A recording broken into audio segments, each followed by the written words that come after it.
Insomnia is not a medical problem. It is a problem of civilization, and the pharmaceutical companies know it better than anyone. That's why they invest millions of dollars every year to convince you that the only way out comes in a plastic bottle with a price written in big letters and a list of side effects written in tiny print. My name is Levi, and I am Amish. My people don't buy sleeping pills because they never needed them. And they don't need them because they learned, centuries ago, what modern science is just beginning to rediscover. That sleep is not something you buy, it is something you build. Brick by brick, habit by habit, decision by decision. There is no pill that can replace a life well lived. There is no medication that can substitute what nature gives you for free if you know how to ask for it. What I'm about to share with you today is not a theory. It's not a hypothesis or speculation. It is living practice. It is something I have seen work in my family, in my neighbors, in children who grow up without dark circles under their eyes, and in the elderly who die with the peace of those who knew how to rest well. It is something I have seen with my own eyes, in my own home, in my own bed. And I offer it to you asking nothing in return, because healing knowledge should not be locked in any laboratory or protected by any patent. Let me start with the simplest remedy, the one that costs less than $1 and that you can prepare in less than 2 minutes. But do not be mistaken. Simplicity is not the same as weakness. Nature is wise and expresses itself in simple things. A seed is simple, but it contains an entire tree. A bee is simple, but it sustains entire ecosystems. This remedy is just as simple and just as profound. Take a cup. Any cup will do. You don't need fine porcelain or a special design. Heat some water. It doesn't need to boil.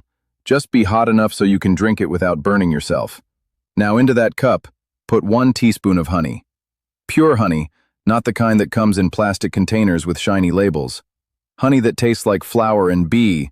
Honey that has that dark amber color that seems to hold the light of the sun. And then put 1 teaspoon of apple cider vinegar, the kind that has the mother, the one that looks cloudy with things floating at the bottom.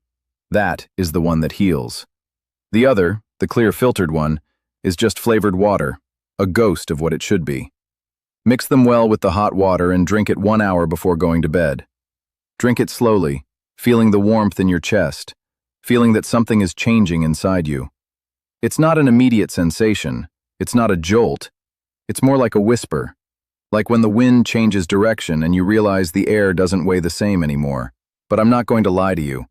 It is not a magic potion. It is not a spell or a charm. It is a food that speaks to your body in its own language. Apple cider vinegar contains amino acids that combat fatigue.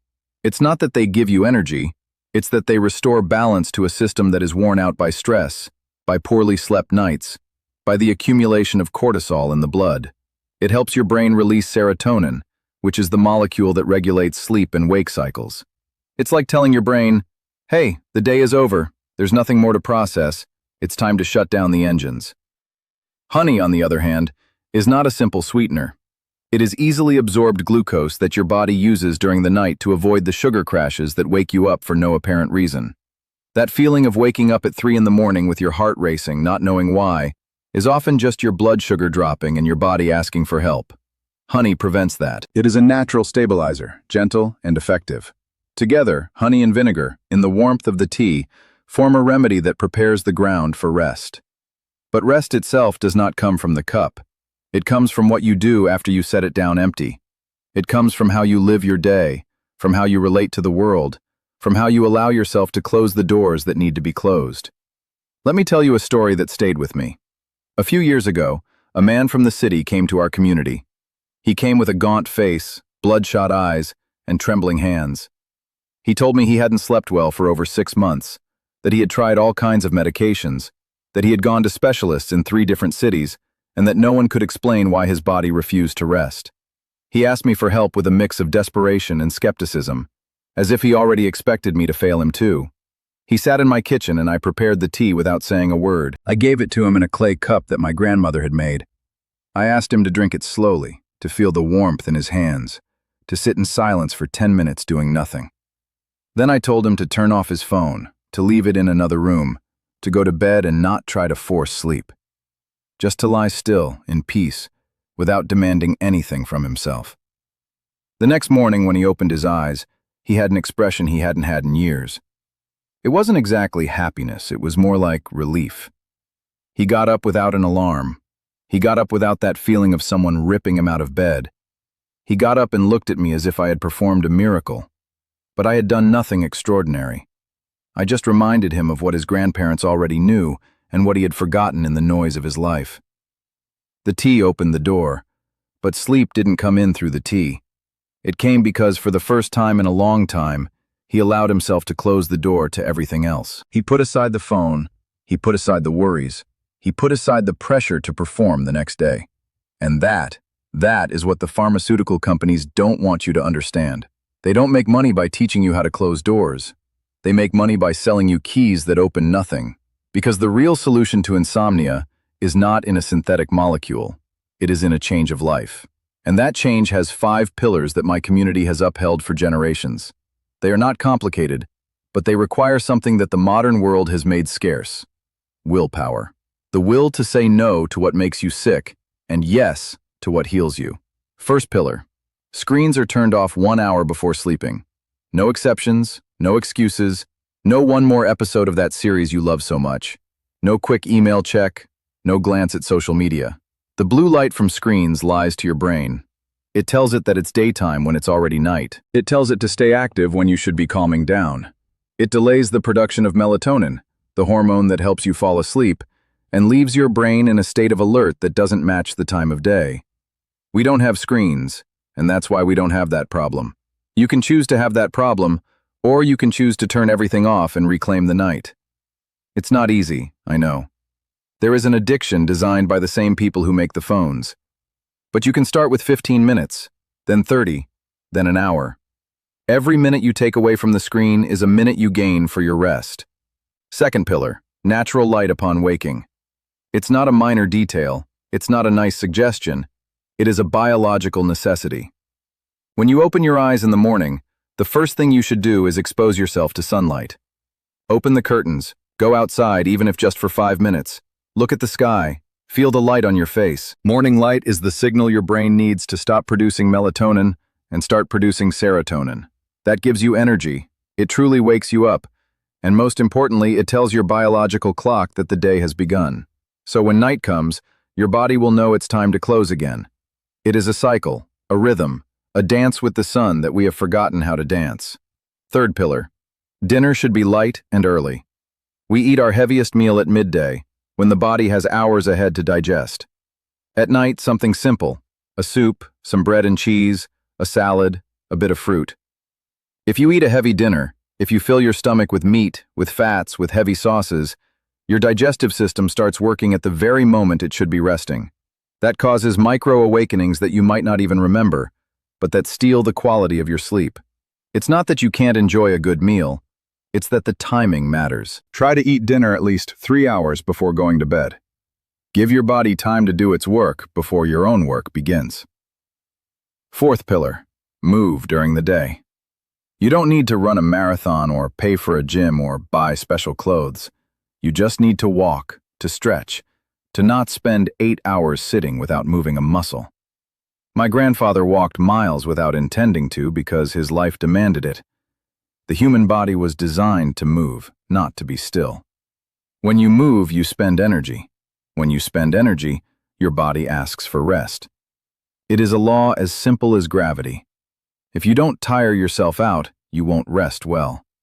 You don't need extreme exercise, but you do need to move enough so that your body feels it has lived that day with intensity. Fifth pillar: a closing ritual. Before sleeping, we Amish pause. Some pray, others talk with family, others just sit in silence. It is a moment to leave behind what has already passed, to let go of the day's worries, to close the chapter before starting the next one. It doesn't matter if you are religious or not. What matters is that you have a moment in which you tell yourself, "It's done. The day is over. There's nothing more I can do now." It could be reading a book, writing in a journal, or simply taking 5 deep breaths. Whatever it is, let it be your signal that rest is beginning and that the world can wait until tomorrow. Now, I'm not going to tell you this is easy. It's not. The world you live in is designed to keep you connected, to keep you awake, to keep you buying. There is an entire industry that depends on you not sleeping well. There are algorithms that know exactly what time you are most likely to make an impulse purchase because you are tired and your willpower is low. There are scientists working to make your screens more addictive. There are ads telling you that you need this pill, this mattress, this app, this guided meditation. All so you don't realize that the solution is not in any product. It is in your decision to change. But you can choose to step out of that game. You don't need to do it all at once. Start with the tea. Tonight, just tonight, prepare the tea, turn off the phone an hour before, and go to bed without screens. Tomorrow, when you wake up, open the curtains and let the light touch you. One step. Just one step. And then another. Insomnia didn't go away in one night, and it won't disappear in one night. But every night you choose the path of nature, you will be a little closer to reclaiming what belongs to you. There is something that modern science has begun to confirm, even though we have known it for centuries. One study compared nearly 800 Amish with people from the general population and found that we sleep more hours and have fewer sleep disorders. Another study showed that exposure to artificial light at night is one of the main causes of modern insomnia. Another found that apple cider vinegar helps regulate blood sugar levels and reduce fatigue. But we don't need a piece of paper with small print to tell us what we already know from experience.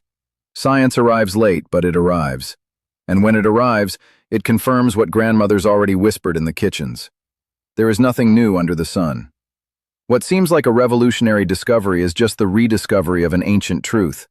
I'm not telling you to stop your medication if you need it. I am not a doctor, and I am not going to pretend to be one. If you have chronic insomnia, if you take prescription pills, consult your trusted professional. I am only sharing what has worked for centuries on my land. A remedy that no pharmacy sells because it cannot be patented. A remedy that nature gives away and that money cannot buy because it is already in your pantry. What I offer is not a universal cure. It is an invitation to try something different, to listen to your ancestors, to remember that before pills, there were herbs. Before specialists, there were grandmothers. And before modern insomnia, there were entire nights of deep, restorative sleep. That is the heritage we all carry in our blood, even if we have forgotten it. I have seen people change with these habits. I have seen men and women recover their smiles, their patience, their mental clarity. I have seen children grow up without fear of the dark, and the elderly die in peace after a life of rest. There is no hidden secret or magical formula. There is only one simple truth. The human body knows what it needs, and we have forgotten how to listen to it. The noise of the world has covered our ears. The lights of the screens have blinded us. But the voice of the body is still there, waiting for us to pay attention. It is not a loud or demanding voice. It is a whisper felt in the tiredness of the eyes, in the weight of the eyelids, in that yawn that comes when the day is ending. We just need to stop making so much noise to be able to hear it.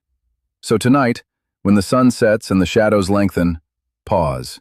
Don't think about what you left pending. Don't go over the to-do list. Don't worry about what they'll say tomorrow. Drink your tea. Turn off your screens. Go to bed without rushing. And if your mind resists going quiet, don't force it. Observe it like watching clouds pass by, without clinging, without judging. Sleep will come when the body is ready, and you, with these small changes, will be telling your body that you are ready to receive it. It's not a battle, it's a surrender. It's not a struggle, it's a trust. I want to hear from you. I want to know if this resonates in your life. Have you tried any home remedies for sleep? Have you felt that insomnia steals something more than just hours of sleep from you? Have you woken up feeling like you didn't rest even though you spent 8 hours in bed? Tell me where you're watching from, what city, what country. I love imagining these words traveling and reaching places I may never know. Write your experience in the comments. You are not alone in this struggle. There are thousands of people who, like you, are looking for a way out of the endless night. There are thousands who are already on the path and can share their experience to encourage you. If this message reached you, if you felt something move inside you as you listened, then share it. Share it with someone who is also battling insomnia. Sometimes the person who needs to hear this the most is right next to you, and you don't know it. A father, a mother, a friend, a coworker. We all know someone who doesn't sleep well. This knowledge is meant to be shared, not kept. Give this video a like if you think it's worth spreading. It's a small way of saying that this matters, that rest matters, that your health matters. And if you haven't subscribed yet, what are you waiting for? Here we share knowledge that is not found in modern medicine books. Knowledge that comes from the earth, from work, from faith that the simple life is the wisest life. I don't promise easy answers, but I do promise honesty. I don't promise magical solutions, but I do promise real tools. When you close your eyes tonight, remember that rest is not a luxury. It's not something you deserve after working hard enough. Rest is a need as basic as water and air. Without it, everything else falls apart. With it, everything else holds together. And nature, in its infinite generosity, has already placed in your hands everything you need to reclaim it. You just have to decide to use it. You just have to decide that your rest is worth more than your exhaustion, that your peace is worth more than your worry, that your sleep is worth more than any distraction. My name is Levi, and this is what I wanted to tell you. May you have peace in your heart tonight. May sleep find you when you least expect it, like a friend who arrives without warning. May it wrap around you like the mist wraps around the fields at dusk. And may you wake up tomorrow with the certainty that at last you have rested. Not just your body, but your mind, your soul, your spirit. Because true rest is not just closing your eyes. It is closing the wounds, closing the debts, closing the unfinished business with life. And that, my friend, is what we Amish have learned to do, generation after generation, in the silence of our nights and in the light of our mornings.